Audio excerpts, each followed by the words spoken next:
രാജകുമാരെന്താ ഇതുവഴിയൊക്കെ വരേണ്ട കാര്യമുണ്ടായി. നീ ഇവിടെ വാടകയ്ക്ക് താമസിക്കാൻ വന്നതോ സ്ഥിരമായിട്ട് പൊറുക്കാൻ വന്നതോ? എനിക്ക് മനസ്സിലായില്ല. മനസ്സിലാക്കി തരാം. ആലഞ്ചേരിലെ ഏതെങ്കിലും ഒരു ആന്തരിയെ മോഹിപ്പിച്ച് കയ്യിലെടുത്ത് കെട്ടിലമ്മയാകാനുള്ള ആഗ്രഹം നിന്റെ മനസ്സിലുണ്ടെങ്കിൽ അത് നടപ്പില്ല. പറഞ്ഞത് മനസ്സിലായല്ലോ. സ്നേഹിച്ചാൽ ഞങ്ങൾ എന്തും ചെയ്യും, തെറ്റിയാലുണ്ടല്ലോ എന്തും ചെയ്യും, എന്തും. ആ കാരണം ഒരു വരണം. മോളുടെ വിശേഷങ്ങളൊക്കെ അറിയണ്ടേ? എന്താ വിശേഷം? എനിക്കൊന്നും അറിയില്ല എന്റെ മുത്തശ്ശ. കൂടുതലൊന്നും അറിയണ്ട. ഇന്നൊരു ദിവസം കൂടി രണ്ടാൾക്കും ഇവിടെ കഴിയാൻ അനുവാദം തരുന്നു. നാളെ നേരം വെളുത്താൽ ഈ വീട് ഒഴിഞ്ഞു തരണം. അയ്യോ, പെട്ടെന്ന് ഞാൻ ഈ കൊച്ചിനെയും കൊണ്ട് എവിടെ പോകും തമ്പ്രാക്കന്മാരെ? പെരുവഴിയിലേക്ക്. കാലത്ത് തന്നെ വീട് പൂട്ടി താക്കോല് കുഞ്ഞാലിയെ ഏൽപ്പിച്ചിരിക്കണം. ഇത്രയും ദിവസത്തെ വാടക ഒരു സൗജന്യമായി കരുതിക്കൊള്ളാം. കുറെ ഉപകാരങ്ങൾ ചെയ്തു തന്നല്ലേ. പിന്നെ ഇവിടുന്ന് ഇറങ്ങിയാ പിന്നെ രണ്ടിനെയും കൺവെട്ടത്ത് കണ്ടുപോകരുത്. ഞാനൊന്ന് എന്താ മക്കളെ ഇത്?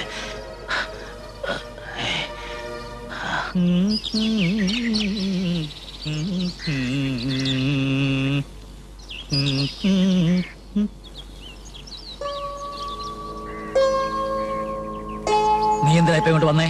പോകുന്നതിന് മുൻപ് ഒന്ന് കാണണമെന്ന് തോന്നി. നിന്റെ മുഖം പോലും കാണരുത് ഞാൻ പറഞ്ഞതല്ലേ. പിന്നെന്തിനാ ഇപ്പൊ ഇങ്ങോട്ട് വന്നേ? ഞാൻ ഏതായാലും ഇവിടുന്ന് പോവാ. അതിനു മുൻപ് ഒരാഗ്രഹം കൂടി സാധിച്ചിട്ട് പോവാന്ന് കരുതി. എനിക്ക് ശ്രീരഞ്ജിനി രാഗത്തിൽ ഒരു കീർത്തനം കേൾക്കണം, അതും ഈ നാവുകൊണ്ട്. നീ എന്നെ കളിയാക്കുകയാണോ? ഞാൻ എന്തിനാ തമ്പുരാനെ കളിയാക്കുന്നേ? പണ്ട് 25 വർഷം മുമ്പുള്ളൊരു കഥയാണ്. തമ്പുരാൻ ഓർക്കുന്നുണ്ടോന്ന് അറിയില്ല. ഇല്ല, അത്ര പെട്ടെന്നൊന്നും മറന്നുപോകാനിടയില്ല.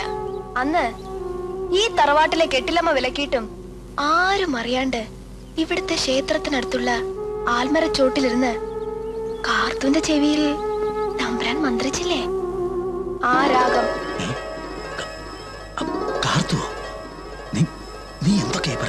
ഇത്ര വേഗം മറന്നോ കാർത്തൂനെ? തമ്പുരാന്റെ പഴയ അനുരാഗ കഥയിലെ ആ നായികയെ. മോള, കാർത്തൂന്റെ മോള ഞാൻ.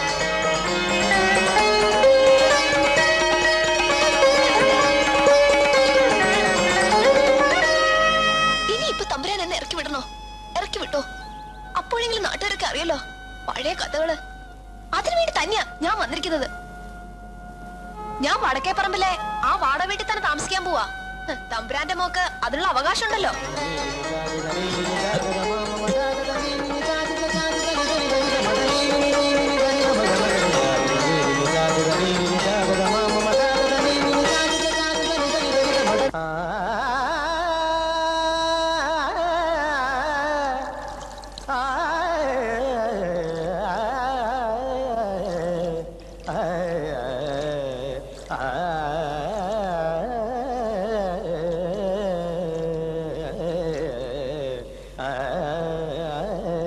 മോളാ, കാർത്തൂന്റെ മോളാ ഞാൻ.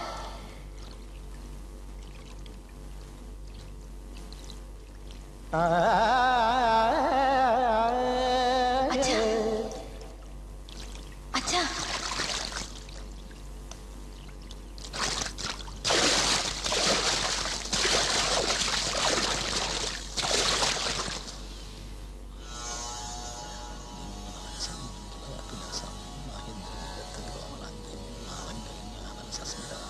ശ്രീരഞ്ജിനി രാഗത്തിൽ ഒരു കീർത്തനം പാടുവോ?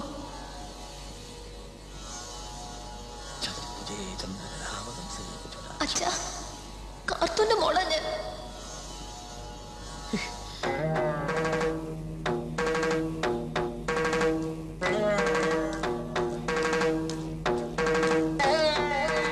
അച്ഛാ,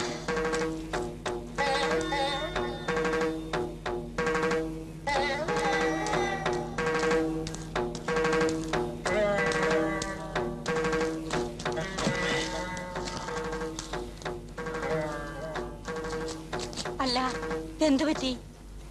ആകെ ഒരു വല്ലായ്മ. ഞാൻ ഇന്നലെ മുതൽ ശ്രദ്ധിക്കുന്നതാ. ഒന്നുമില്ല. അല്ല, സുഖം തോന്നണില്ല. ഞാൻ കുറച്ച് കഷായം എന്തെങ്കിലും എടുക്കട്ടെ? ഒന്നും വേണ്ട, താനേ മാറിക്കോളും.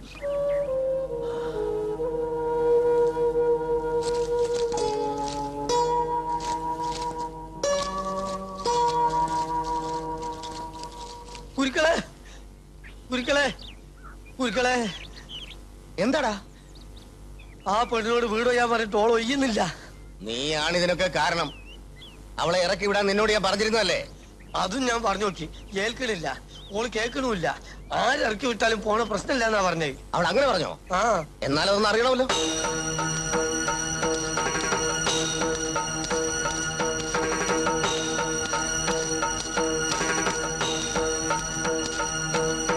നിന്നോടും ആ കിഴവനോടും ഇന്ന് നേരം വെളുക്കുമ്പോഴേക്കും വീട് ഒഴിഞ്ഞു തരണമെന്ന് പറഞ്ഞിരുന്നില്ലേ? ഉവ്വ് പറഞ്ഞിരുന്നു. രണ്ടാമതൊരിക്കൽ കൂടി പറയുന്ന ശീലം ആലഞ്ചേരിക്കാർക്കില്ല. അറിയാം.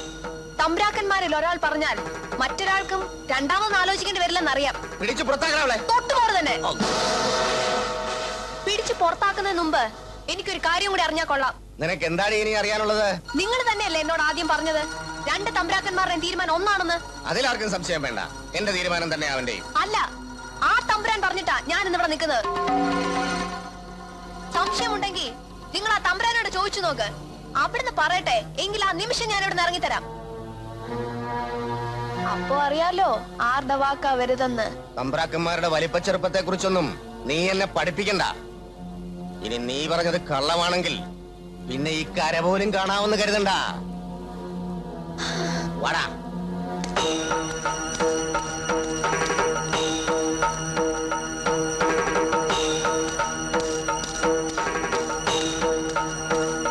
അല്ല, ഗുരുക്കളല്ലേ വരുന്നത്?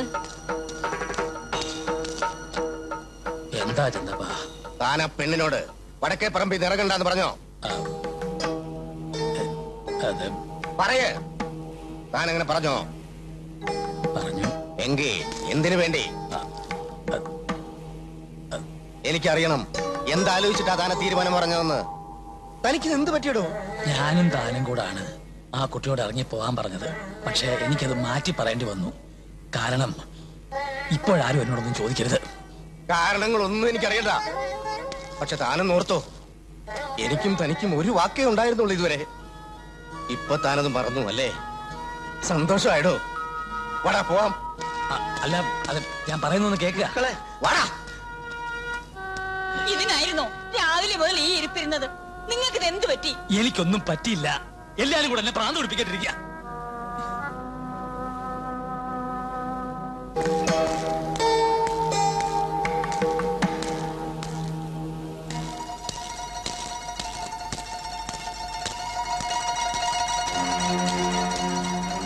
ജയക്കുട്ടിയോ?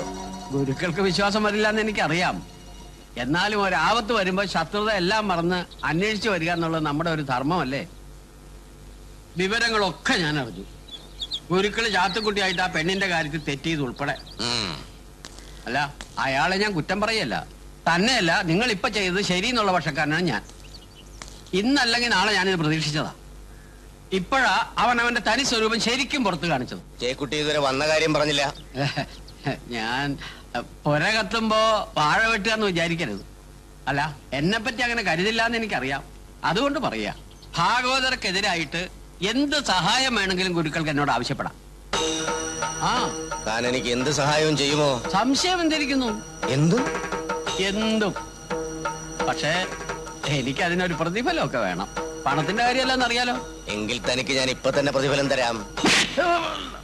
പുര കത്തിക്കാതെ തന്നെ വാഴ വെട്ടാനും അറിയാം മാലഞ്ചേരിക്കാർക്ക്. തനിക്ക് തമ്പ്രാക്കന്മാരെ തമ്മിലടിപ്പിക്കണം അല്ലേ? തമ്പ്രാക്കന്മാരുടെ പ്രശ്നം തമ്പ്രാക്കന്മാർ പരിഹരിച്ചോളാം. അതിനൊരുത്തിന്റെ ആവശ്യം ഇവിടെ ഇല്ല. പിടിച്ചു പുറത്താക്കണ ഈ നെറുകെട്ടവനെ. അയാളുടെ ഒരു ഉപദേശം ഇനി പ്രദേശമായിട്ട് വരുത്. നമസ്കാരം. കുരുക്കൾ മർമ്മം നോക്കിയൊന്നും തന്നെങ്കിലും റൈറ്റർക്ക് അത്യാവശ്യം നാട്ടുമരുന്ന് അറിയാവുന്നത് കൊണ്ട് അവർ രക്ഷയായി അല്ലേ?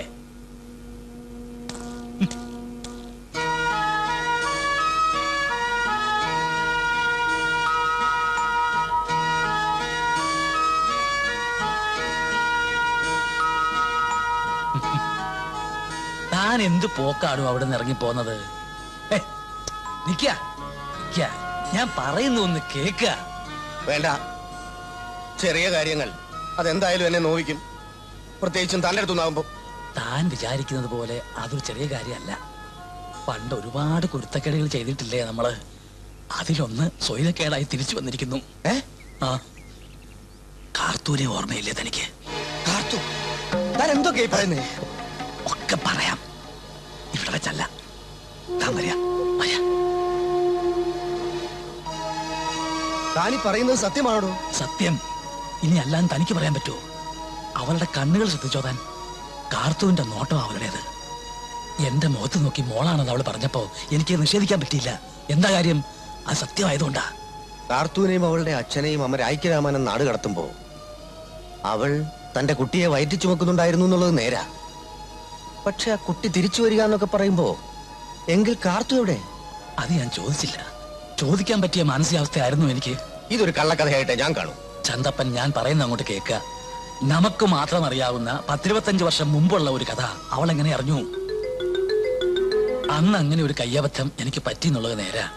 ചെറുപ്പത്തിന്റെ ചോരത്തിറപ്പിൽ പറ്റിയ അബദ്ധത്തെക്കുറിച്ച് വേണ്ടുവോളം പശ്ചാത്തപിക്കുകയും ചെയ്തിട്ടുണ്ട്. ആ ഒരൊറ്റ കാരണത്താൽ അമ്മയുമായിട്ട് തെറ്റേണ്ടി വന്നില്ലേ? പിന്നുണ്ടായതൊക്കെ തനിക്കും അറിയാലോ. ഇനി അവള് പറയണതൊക്കെ സത്യമാണെന്ന് വെക്കുക. എങ്കിൽ അവളുടെ വരവിന്റെ ലക്ഷ്യ നമുക്കറിയേണ്ടത്. താൻ എന്തൊക്കെ പറഞ്ഞാലും ഇത് മുഴുവൻ വിശ്വസിക്കാൻ എനിക്ക് പ്രയാസമാണ്. ഇനി നാളെ വേറൊരാള് ഇങ്ങനൊരു കഥയും പറഞ്ഞു വന്നാല് ഞാൻ അതും വിശ്വസിക്കണോ? എന്തായാലും എനിക്ക് സ്വൈരയില്ല. ദേവകി അറിഞ്ഞാലത്തെ കാര്യ ഞാൻ ആലോചിക്കണേ. തന്റെ മനസ്സാകെ ചഞ്ചലപ്പെട്ടിരിക്കുക ഇപ്പോ. ആദ്യം എനിക്ക് അവളെ ഒന്ന് കാണണം, സത്യം അറിയണം. താനും എന്നോടൊപ്പം വന്നേ പറ്റൂ. എന്നിട്ട് മതി തീരുമാനങ്ങള്.